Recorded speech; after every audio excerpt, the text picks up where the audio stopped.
The evening had begun like any other.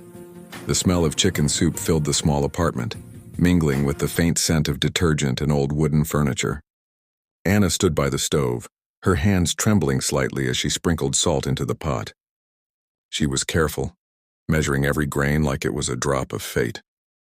Her husband, Victor, sat in the living room, eyes fixed on the television.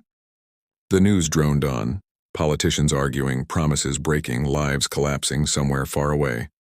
But Anna's world was much smaller. It fit inside these four walls where every sound mattered, every breath had a consequence. When the soup was ready, she poured it into 2 bowls and placed them on the table.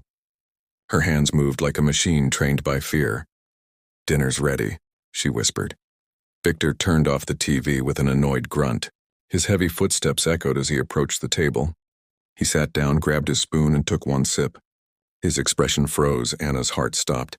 She could read his silence better than words. "It's salty," he said finally, his tone flat but dangerous. I'm sorry," she stammered. "Maybe Before she could finish, the spoon clattered against the bowl. His hand came down hard on the table, rattling the dishes. Then, without warning, he struck her across the face. The slap burned, the sound sharp as glass. She fell sideways, catching herself on the chair. "You can't even make soup?" he snarled. "What good are you, Anna?" Tears streamed down her face, but she didn't scream. She had learned that noise only made things worse. He muttered something about her being useless, wiped his hands, and went to the bedroom. The door shut behind him with the calm finality of a judge's gavel. Moments later, she could hear him snoring. Anna sat there, touching her bruised cheek. The soup cooled beside her, the salt thick on her tongue as she took 1 mechanical sip. That was her punishment, to finish what he had rejected. The next morning, the sunlight crept through the curtains. Anna stood before the bathroom mirror, staring at the faint bruise blooming along her cheekbone. It wasn't the first one, and it wouldn't be the last. She applied concealer layer upon layer until the purple vanished under a thin mask of beige. The mirror reflected a woman she barely recognized, quiet, obedient, ghost-like. She thought back to when she and Victor had first met. He wasn't always this way, or perhaps he had been and she just hadn't seen it. He had charmed her with words. "You're so beautiful. You make me feel alive." She was young, naive, working at a bookstore when he first walked in. He bought a poetry book and told her he loved her smile. They married within a year. The first time he yelled, he brought her flowers the next day. The first time he hit her, he cried in her lap, swearing it would never happen again. But apologies faded, flowers wilted, and bruises multiplied. Now, years later, she knew the cycle by heart: tension, explosion, silence, forgiveness, and always, her silence at the center of it. As she looked at herself, Anna whispered softly, "Who are you now?" No answer came, only the hum of the faucet and the faint echo of her own breathing. When she stepped out of the bathroom, Victor was gone. A note sat on the table. "Going to work. Don't mess up dinner tonight." Her hands shook as she folded the note. Something inside her cracked. Small, but real. She decided that night would be different. All day, Anna moved through the apartment like a ghost.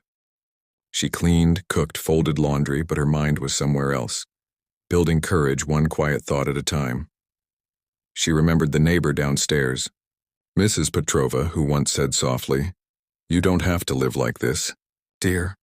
Anna had smiled and changed the subject, but now her words echoed louder than ever. By evening, the soup was ready again. This time it was perfect, balanced, aromatic, just the right amount of salt. She placed the bowl before him as he sat down, expression as cold as always. He ate silently. Then, without looking up, said, "Better." She nodded. He continued eating. "You're learning. Maybe next time you won't act stupid." Anna smiled faintly, but there was something new behind it, a calmness that frightened even her. Later, when he fell asleep, she sat at the table, staring at the old phone in her hands. She opened the contacts, scrolled down to police station domestic violence line, a number she had written months ago but never dared to call. Her thumb hovered over the dial button. Her heart raced. Her body remembered every slap, every insult, every quiet night spent beside a man who treated her like furniture. And then she pressed call.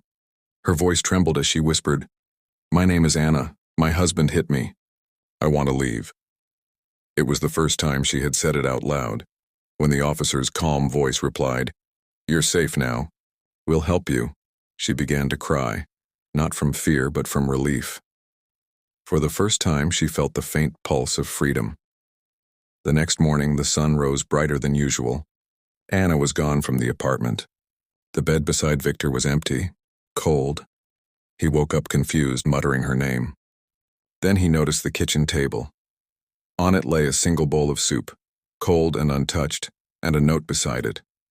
It read, "You beat me for a salty soup. You went to sleep, but I finally woke up." Victor stared at it for a long time. He didn't move. He didn't shout.